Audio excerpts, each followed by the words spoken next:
Well, Spider-Man was a massive hit and Tobey Maguire had already signed on for at least 2 more films, so it's no surprise that we got another one! Alfred Gough and Miles Miller were brought in from Smallville to work on the new screenplay under the original title The Amazing Spider-Man. Except people would like this one and stick to their opinion. Sure they did. David Koepp was then brought in and he wanted to include Gwen Stacy dating Harry Osborn and even have her get killed off in the middle of the movie.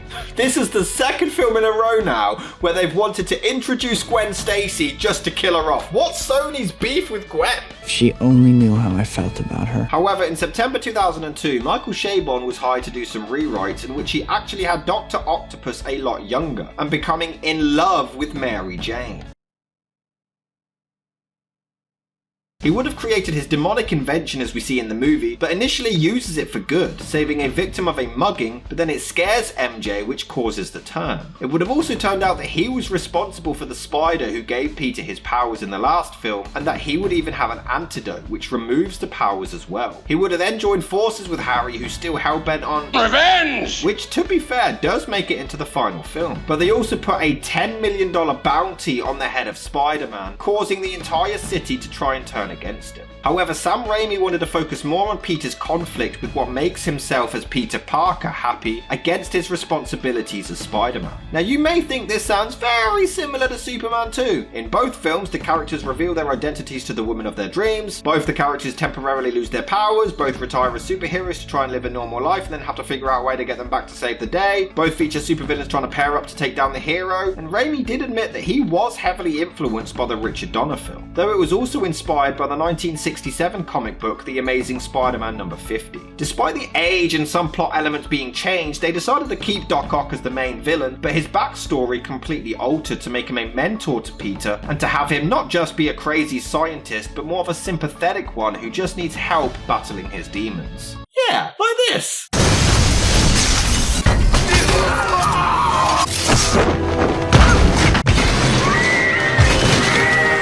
Oh. When casting Dr. Octopus, those considered involved Ed Harris, Robert De Niro, David Duchovny, Sam Neill, Arnold Schwarzenegger, Chris Cooper and Christopher Walken, before Alfred Molina was hired due to his performance in Frida, and he had to undergo severe physical training for the part as well. Raimi was also going to have Kingpin as his sidekick, but this character was already in Daredevil at this point and they didn't have the rights to the character. After the last movie, fans also demanded to see Venom. Don't they always? But the director refused to include him as he didn't know enough about the character to do him justice. I need to read more about Spidey comics to understand why Venom hates Peter so much. I didn't use it in the first 2 films because I didn't know much about Venom. And then it turns out, Venom hates Peter this much because it cost him his job. Well, that's a risk we're willing to take. However, filming wasn't going to be easy. In late 2002, Tobey Maguire was filming Seabiscuit when his pre-existing back condition continued to persist. If he continued to suffer this pain or were to further injure his back, he could have become completely paralyzed. Due to this, Sam Raimi didn't feel comfortable putting him in the sequel, so he was going to replace him with Jake Gyllenhaal as he felt they shared a similar resemblance. However, Tobey Maguire's girlfriend at the time was the head of Universal Studios, and she lobbied hard to get him back the lead role. My back! Oh, my back! Filming finally began on April the 12th, 2003 in New York City and Chicago, before relocating to Los Angeles on May the 13th. But despite his back injury, Maguire still insisted on performing all of his own stunts. In fact, Rosemary Harris, who plays Aunt May, also insisted on performing many of her own, so several stunt doubles were really out of work at this point. Tell me about it. Spider-Man 2 was released on June the 30th, 2004, and much like before, it broke its own record, grossing over $40 million just in its first day. On a budget of $200 million, the film managed to gross a worldwide total of $789 million, and reception was incredibly positive. The movie is not only considered by most to have been even better than its predecessor, but it's often regarded as the best Spider-Man film to date and one of the greatest superhero movies ever made. I mean, it's no secret that I do love a good superhero intentionally making themselves look like a clumsy oaf to throw people off of the scent, so Tobey does his job. In fact, overall, Tobey does show a massive improvement since the last film. There are still times he does look somewhat emotionless, but then it subtly grows until you're fighting back tears yourself. It is a massive upgrade from the last one. Well done, Tobey. Thank you. The movie is an amazing character study. Peter is working himself to death and has lost sight of what's important in his life. He's selflessly been putting all of his time into saving New York, but he's just not had any time to make himself happy. It's also really interesting as we see him face real human adult issues. He's behind on rent, his aunt is also struggling financially and maybe facing eviction. She literally forces him to accept money for his birthday. He has these powers to save New York, but there's nothing he can really do to fix these human issues. Start charging. You can't charge innocent people for saving their lives. Spider-Man does. He does not. Does too. Does not. There's a moment where he rushes to a payphone, but he runs out of money, so it disconnects. But he practices telling Mary Jane that he is Spider-Man and that he loves her. But he's not perfect. Mary Jane is heartbroken, but he doesn't even understand and is completely oblivious. It is quite an emotional moment. I'm seeing somebody now.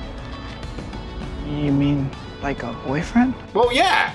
It's been 2 years! You turned her down! You expect her to just sit around for 2 years and stay single? In fact, he even asks her to dump her fiancé for him. It's been 2 years! How have neither of you moved on yet? So Doc Ock gives Peter some advice that poetry always wins over women. And then we cut to Peter learning poetry. But why? He could literally have Mary Jane. He just has to ask her out. She's made it clear she will have him at this point. Why is the movie trying to capture all the stuff that was already established in the first one? This doesn't make any sense. But then he changes his mind and decides he doesn't want her and doesn't love her! But that being said, what drives me insane is that Mary Jane is clearly still in love with Peter. She clearly isn't over him, and yet she starts dating Elijah from the Vampire Diaries. No! Why are you in a relationship if you're not over your ex? He even proposes to her. Which is very weird because she specifically says they've only just started dating and now they're engaged. The woman is literally getting married despite being in love with somebody else.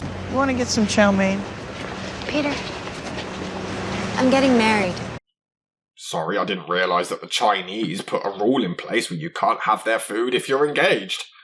Would you like a piece of chocolate cake? No, sorry, I'm getting married.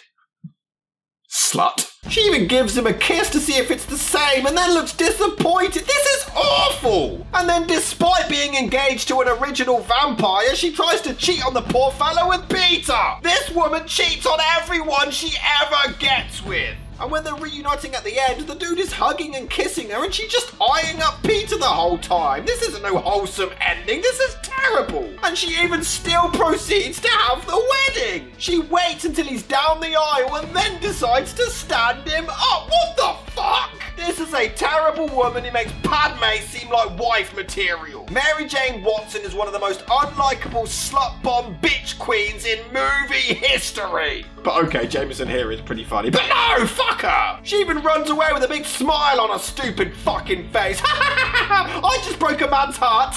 What am I like? Oh, they get together. How not? No! But guess who completely steals the show again? Spider-Man won't let me take any more pictures. You've turned the whole city against him. A fact I'm very proud of. Give you $50. I could get more than that on eBay. All right, 100. Miss Brandt, give this man his money and throw in a bar of soap.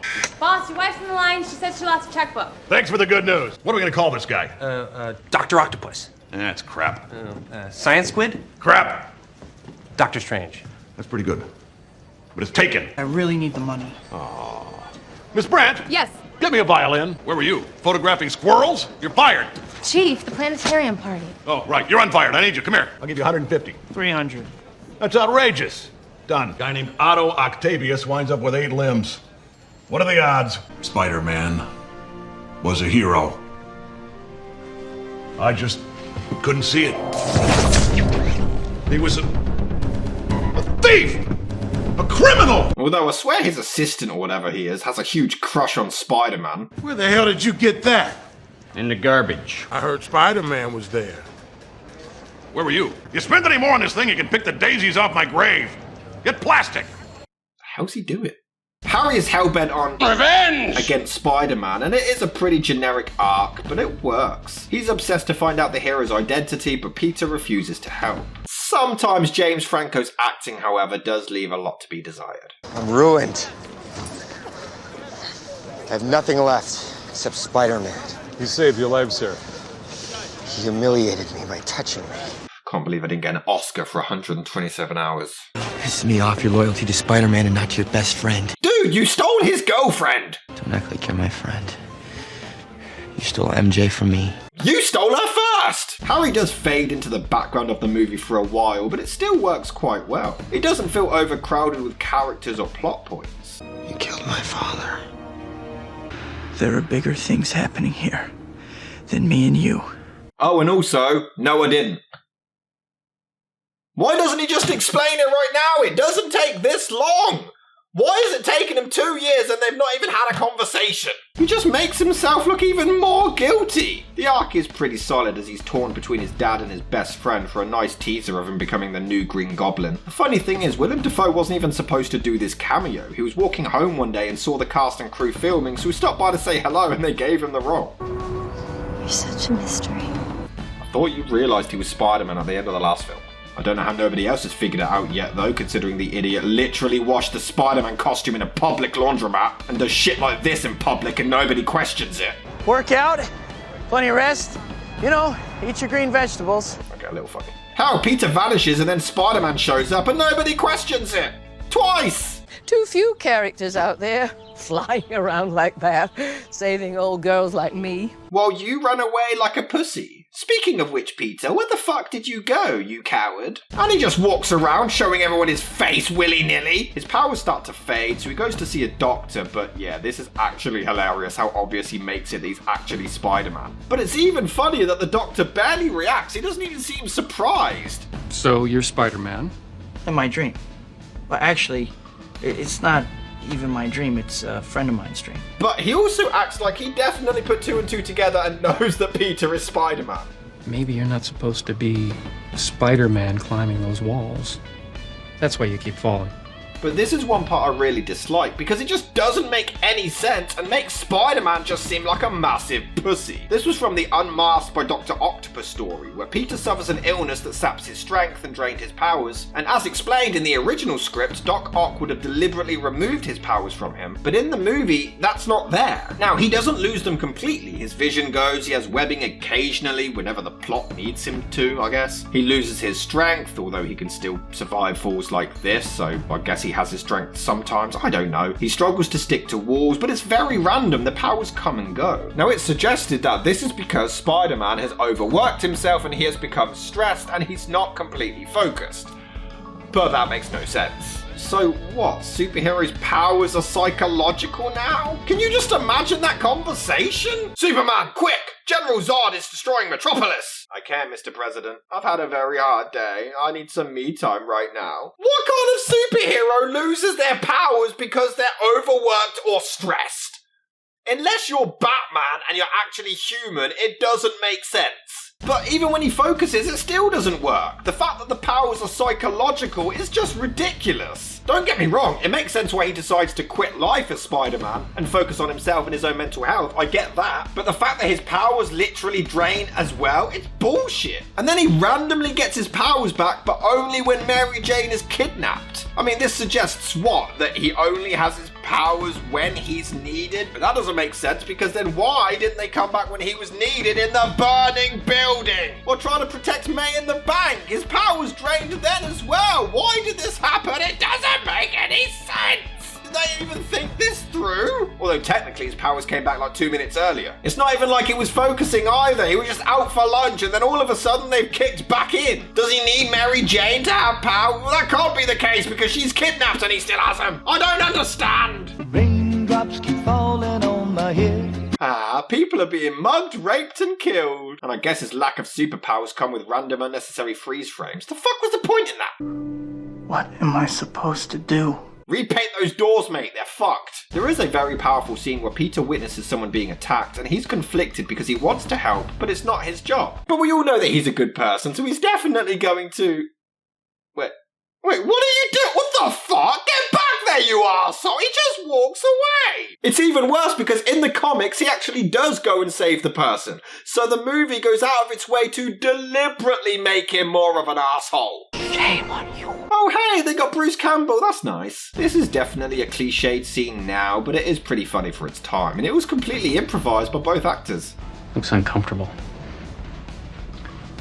It It's kind of itchy.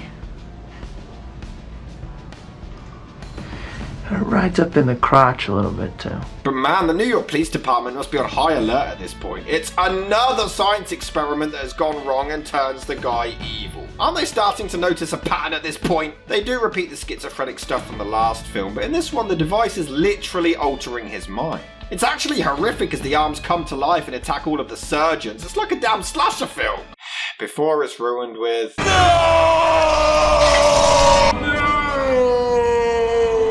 explains why he's making a Death Star. I don't even get it. Why is he going to rob a bank to get the money when he can quite literally walk in anywhere and just steal the parts he needs? The movie does have some very strange transitions. I'm not sure what they were going for here. Maybe the editor was wasted, I don't know. Not sure why he's just throwing bags of coins at Spider-Man though. He's wasting all of that money. What's he gonna do? Go around picking up every single coin afterwards? I do love the difference between this and Batman though. Spider-Man takes the law in his own hands and nobody bats an eye. Batman takes the law in his own hands and everyone loses their minds! Not the smartest superhero though. He could have easily just swung Aunt May down to safety instead of yanking her back and forth, the idiot. But hey, the old bird did more than Mary Jane has for the last 2 films. Even if she somehow can't recognize her own nephew's voice. We sure showed him. What do you mean, we? But she does have some amazing dialogue, so I'll let her off. Everybody loves a hero. People line up for them, cheer them, scream their names, and years later they'll tell how they stood in the rain for hours just to get a glimpse of the one who taught him to hold on a second longer. There's a plot point where Doc Ock needs some science crap that Harry has, so he offers an exchange for Peter. Even though Ock could just torture Harry to get it, why does he need to agree to this? And then Ock tries to kill Peter twice. Why is he trying to kill the person that he needs? There is an incredible scene where Peter takes a massive dump while saving a train full of people. The scene is amazing, but I'm sorry, it is bullshit that out of all these people seeing his face, nobody took a picture, nobody reported it. Now, someone would have snitched. It is quite a moving moment though, as they realise just how young and innocent this hero really is, despite all the shit he was going through. Of course, we get the New York angry mob cliche, but Ock makes it funny.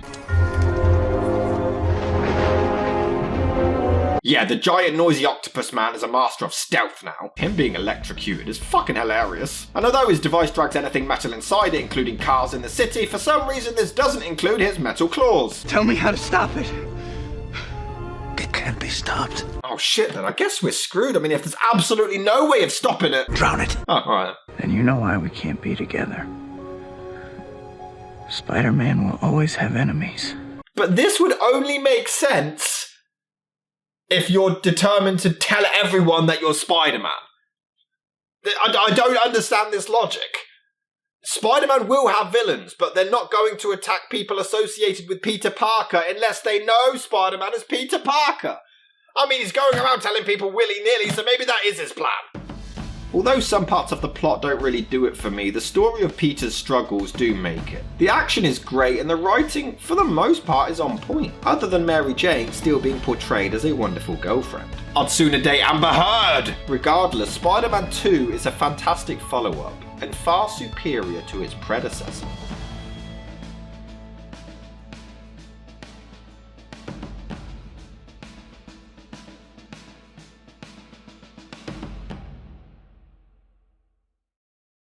Oh god, you guys know what one's next.